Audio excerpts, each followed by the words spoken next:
Hi. I'm so happy and so excited that we get to present to you Health Canada's Healthy Home presentation. I'm joined here with my colleague Stephanie. And we're so excited to answer your questions later and meet all you aspiring scientists, soon to be scientists or already scientists. So welcome.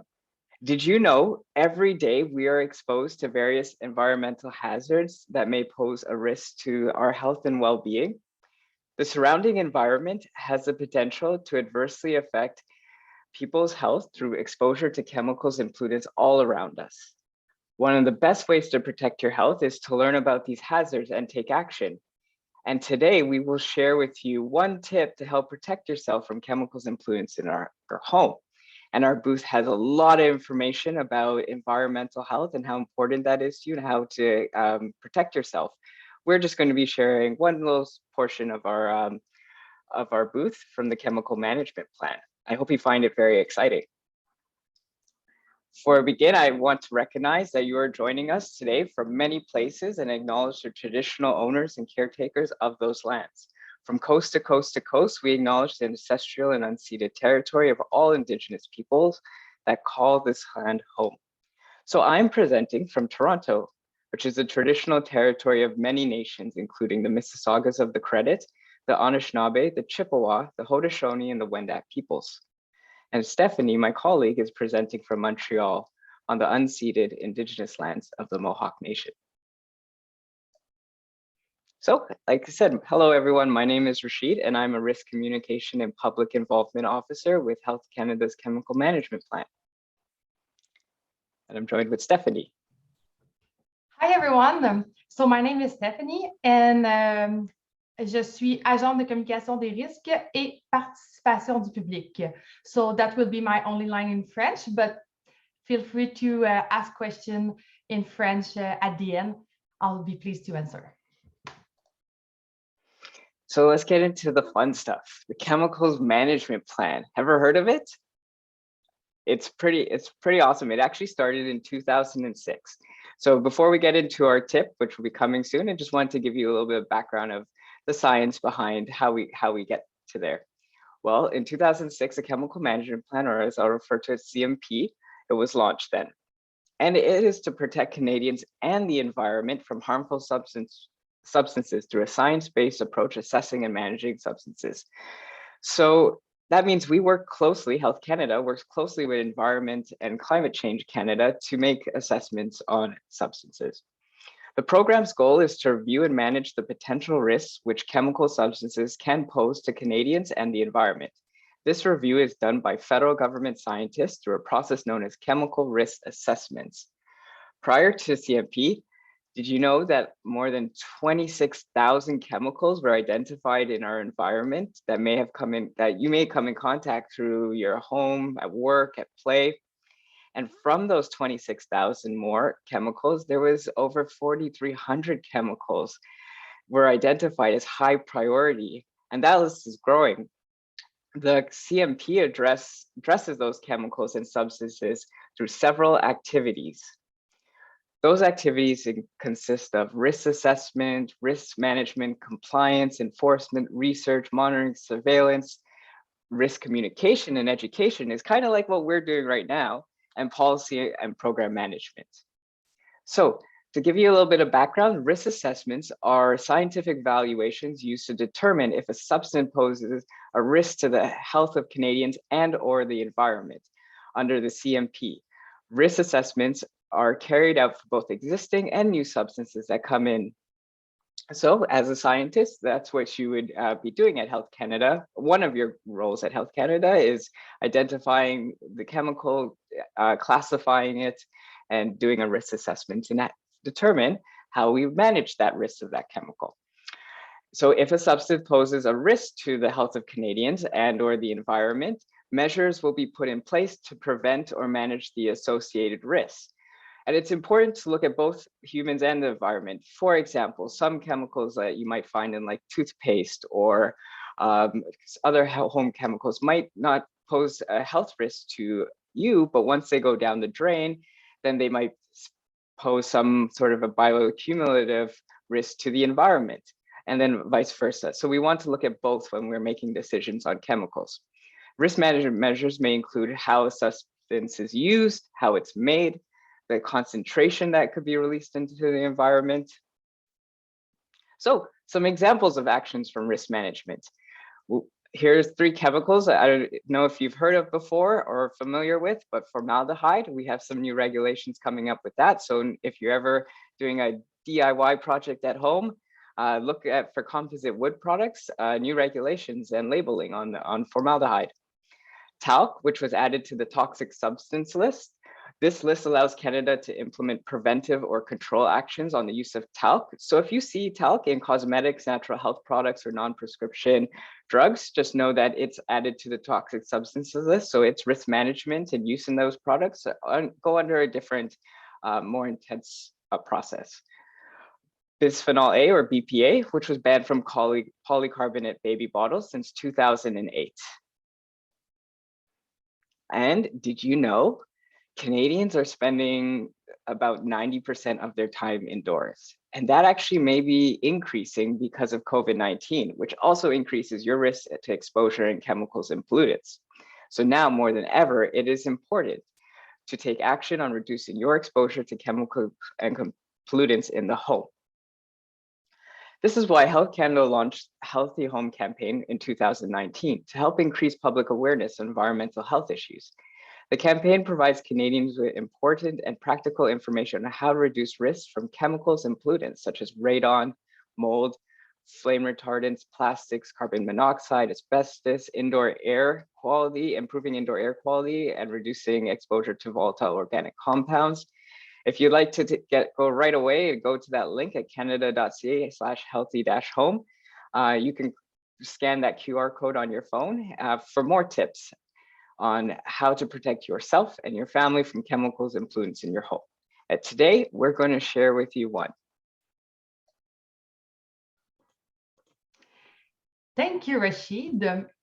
So indeed, with all those chemicals and pollutants around us, it can get confusing and, I have to admit, a bit stressful. Happily, the CMP team is here to continue its assessment and direct us to simple action that will help us reduce our exposure to chemicals and pollutants in our day-to-day life. So today, let's concentrate on one very good tip that you can all apply in your life. And this fabulous tip is read the label. Yes, regarding reading carefully the label of a product and of course following the instructions is a good way to protect yourself and those around you. Did you know, guys, that the also chemical products are among the top products responsible for injuries and death in children under the age of 5? This is not to scare you, but just to focus on the fact that indeed reading the label is a tip we should be followed. You may think that reading the label is almost as complicated as doing a science project, that you should call on an outside force to understand a product label. Really, what should you look for when you read a label? Well, here are some tips. Well, first thing first, it's important to look at the label before buying a product, whether it's a household or self-care product. You may be interested in looking at the ingredients, especially if you are allergic or sensitive, or if you wish to avoid a particular substance. For example, people with sensitivities to latex. Then there are the hazard symbols, which we will review briefly. And finally, the special handling instructions. Those instructions relate on how to use the product. For instance, when they say to keep away from children, or to use the product within X days after opening the bottle. So if we do a quick recap on the following that you see on the slide, the symbol there, even if you recognize them, it's always good to know what they mean and to communicate them to your friends and family. So quickly, there's 4 of them. So you see that 3 of them are in the same shape, which means what can be the hazard is inside the bottle, and the triangle is the bottle itself that can be a hazard. So the first one on the left, it's explosive in the triangle, so the container can explode if heated or punctured. Flying pieces of metal or plastic from the container can cause serious injury, especially to your eyes. If we go down to the corrosive one, the hand, it means that the product can burn your skin or your eyes. If swallowed, it can damage your throat and stomach. If you go up with the fire, it means flammable. So this means the product or its fuse will catch fire easily if it is near heat, flames, or sparks. Rage used with this product may begin to burn on their own. And on the bottom, it's poison. So it means if you swallow, lick, or in some cases, breathe the chemical, you could become very sick.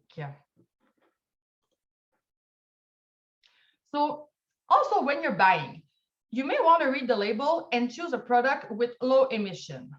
So a quick word on VOCs. Volatile organic compounds form a large group of chemicals commonly found in both indoor and outdoor air. They can affect air quality. Exposure to VOCs in indoor air may affect your health, depending on which VOCs are present, the level of VOCs, and how long you are exposed to it.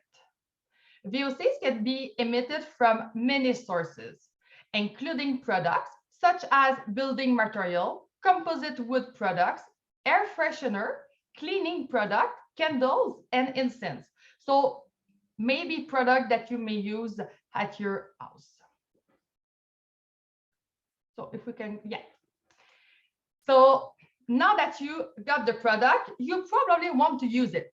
So to use it safely, it is important to follow the instructions that are, can you guess, on the label.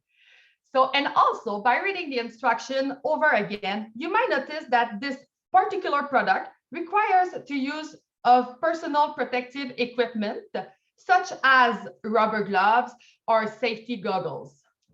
So don't be like mini-me on the bottom and do it the right way. Also remember, it is very dangerous to mix also chemical products together. For example, mixing bleach and ammonia can produce toxic gases. It's also good to ensure proper ventilation by opening windows or door or running exhaust fan during and also after using the product. It will help reduce your exposure to chemicals. Always wash your hand with soap and water, of course, after using also chemical product. This way, you won't have any product residue in your eyes or in your mouth. And also, if possible, try to keep children and pets away. It's just to keep in mind that the distraction is always nearby. So it only takes a few seconds for something bad to happen, which is what we don't want. So Stephanie, if I read the label, but I still have questions, what do I do? Well, Rashid, if you still have questions, you can contact the retailer, the manufacturer, or also Health Canada. So guys, you bought the product, you use the product, but then you need to store the product in a safe way. So, well, let me tell you something. Where do you think this information is? Of course, on the label. So, like Rashid or Funky Dog and I are saying, is that it's important to keep the original container of the product to make sure that you can refer again and again to all the instructions and directions on how to use, to store, and to dispose a chemical product safely. And also, always keep them away from children and pets, mostly because they don't read and they don't understand the label. So my second to last tip on what to look for on a label, and I gave you a scoop a minute ago, is indeed the safe disposal of a chemical product. So the safe way is not to burn it, and neither to put the leftover down the drain, the sink, or the toilet. It can produce harmful gases, and it's really not good for our planet.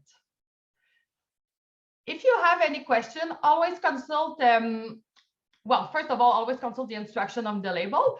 But if you still have any question, or if you're unsure of how to dispose the chemical product, you should contact your municipality for more information. Finally, because accidents can happen, direction on what to do in case of emergencies are also included on household chemical labels. Be careful, because if you suspect poisoning, do not hesitate to call with Poison Center Control in your region.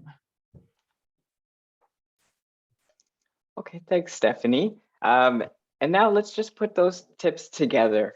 So when you go home today, or if you're home, or next time you go out shopping, take notice to a product label on a cosmetic, a food item, or a household chemical product, and see if any of these symbols that or of important information come up. See if you understand or recognize like some of the certifications, disposal and storage instructions, emergency contacts, maybe even a best before or expiry date or a period after opening on a cosmetic. The ingredients, the manufacturer contact in case you have more questions about the ingredients list and what the product type and use for. If, for example, maybe it has a drug identification number that you can then cross-reference in Health Canada to learn more information about the national health product or the drug. Remember to just check if you're using the product safely and correctly or as directed. So, and to learn more, great information on how the environment affects our health and what we can do to protect ourselves from chemicals and pollutants in our home and outside, come visit our booth. Both Stephanie and I are there to answer any questions on chemicals in the environment, but we also have our colleagues from the environmental health program with us too, Roshini and Phoebe. And we're happy to answer questions on indoor and outdoor air quality, as well as radon, which natural radiation sources in our environment.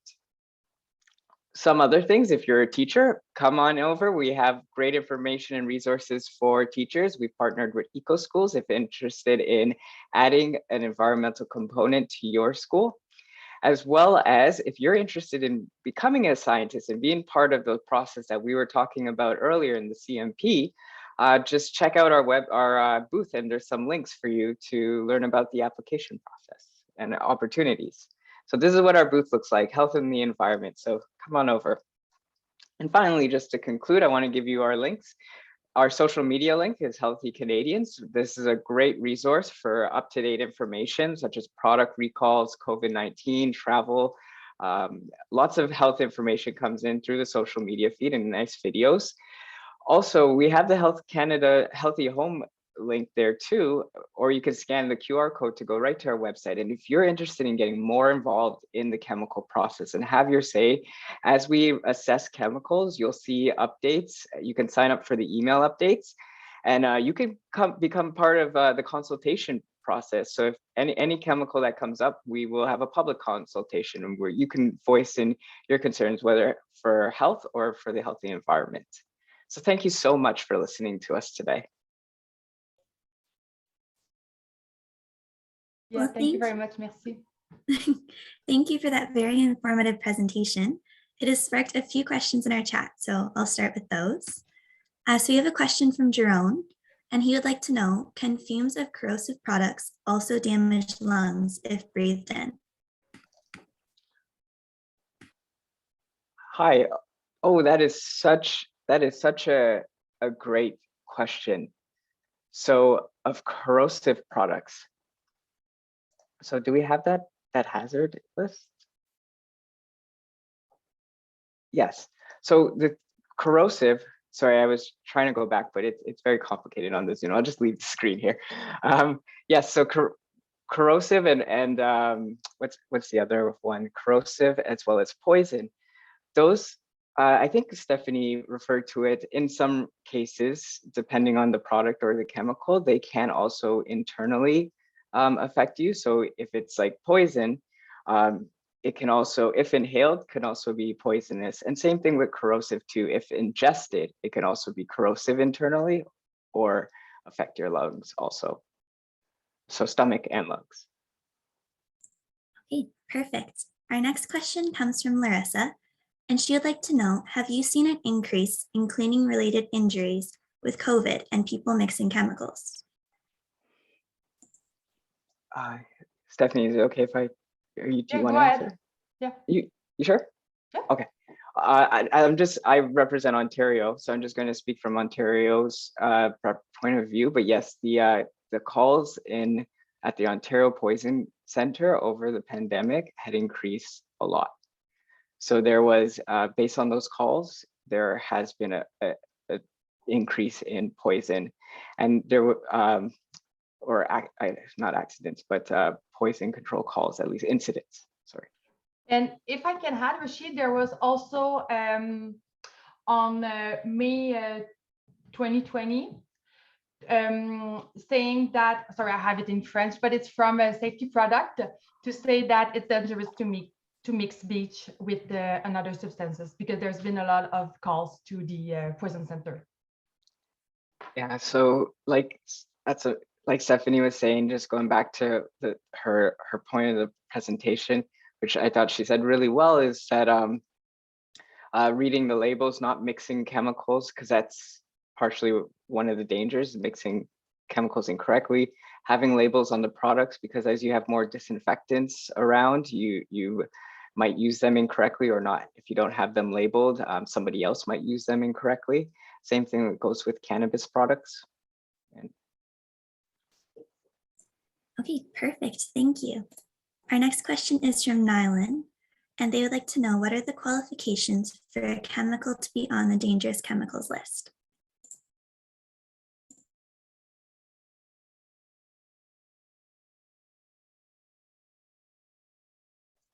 That's a very, very good question. So I guess it's the toxic substances list is what we're referring to.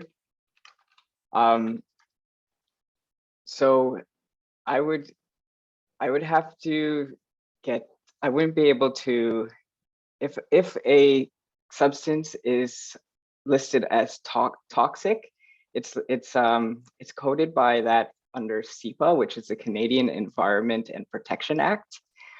I could tell you just generally that once it's in there, that preventive or control actions such as regulations, guidelines, or codes or practice has to come into effect throughout the manufacture, use, and storage and transportation stages. I can't tell you like exact specifics, sorry, I apologize about that, but I do know once something is toxic, it's classified as persistent, bioaccumulative, anthropogenic, and things that aren't naturally occurring, or it could be naturally occurring inorganic substances. I know more about the process, but right now from the top of my head, I can't tell you exactly what can qualify to be on that list. So I deeply apologize. I would have to, if you visit at the booth, I can maybe post it in the chemical management part. Perfect. Thank you so much. And our next question is from Hannah, and she would like to know if it is unsafe to paint in an enclosed area. Stephanie, you want to answer that question? You can go ahead. Oh yeah, I think Stephanie said in the part was really great, because it's because of the VOCs or the fumes that do get released from painting. It's good to follow the instructions on the paint can or the paint label. We recommend definitely to ventilate after you paint. Also, allow any of those fumes to leave your home, especially if you have children or who have smaller lungs, or there are people in your home with any other breathing conditions who take in more air or more affected by those fumes. You would want to not just paint in a ventilated area, but allow enough time for it to ventilate afterwards before you enter that space. Perfect. And our last question for today comes from Jerome, and he says, in 2018, there have been a large amount of poison and death cases relating to the consumption of Tide products in children. Why do you think this is, and what can Tide do better to avoid such situations?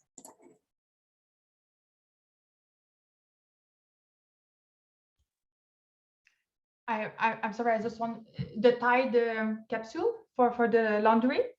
Yeah, that is true that there's been a lot of injuries, and I think that now on the when they do like commercials for the Tide Pods, they warn people about the toxicity, the dangerousity of it, and also on the label, it's well places to make sure that parents and guardians knows about it. Maybe Rashid would like to add something for that. But mostly, yeah, they change the way they do the marketing for those because of the injuries. Yeah, that's so for the chemical management plan, we have lots of great program partners at Health Canada that work on different areas, such as we have food, people who work on pesticides. So we would just look at the chemical, our products and consumer products and consumer hazardous products and safety directorate, sorry, would be have that fall under their protection of like labeling. They would look at how people use the products and those types of those concerns, such as poisoning. And I'm not sure if perhaps maybe some of the ways they have worked with the manufacturers to reduce the poisoning might have been through working with maybe the colors, making sure the colors are different over time, or maybe the labeling or the package is different. So they use different sort of policy and program methods and work with industry to help combat those stats of when the poison, like say when poisoning increases as a result of that. That's a great answer. Thank you. And thank you both for doing this presentation for us today. We really appreciate it. I speak on behalf of everyone when I say that. It's been super informative. I feel like I've learned so much more. And any remaining questions, they can come to your booth at the STEM Expo, which I believe opens tomorrow. So yeah, please do that. If I didn't get your question answered today, I apologize, but I know that Rashid and Stephanie will be happy to answer it for you. Thank you. Merci beaucoup.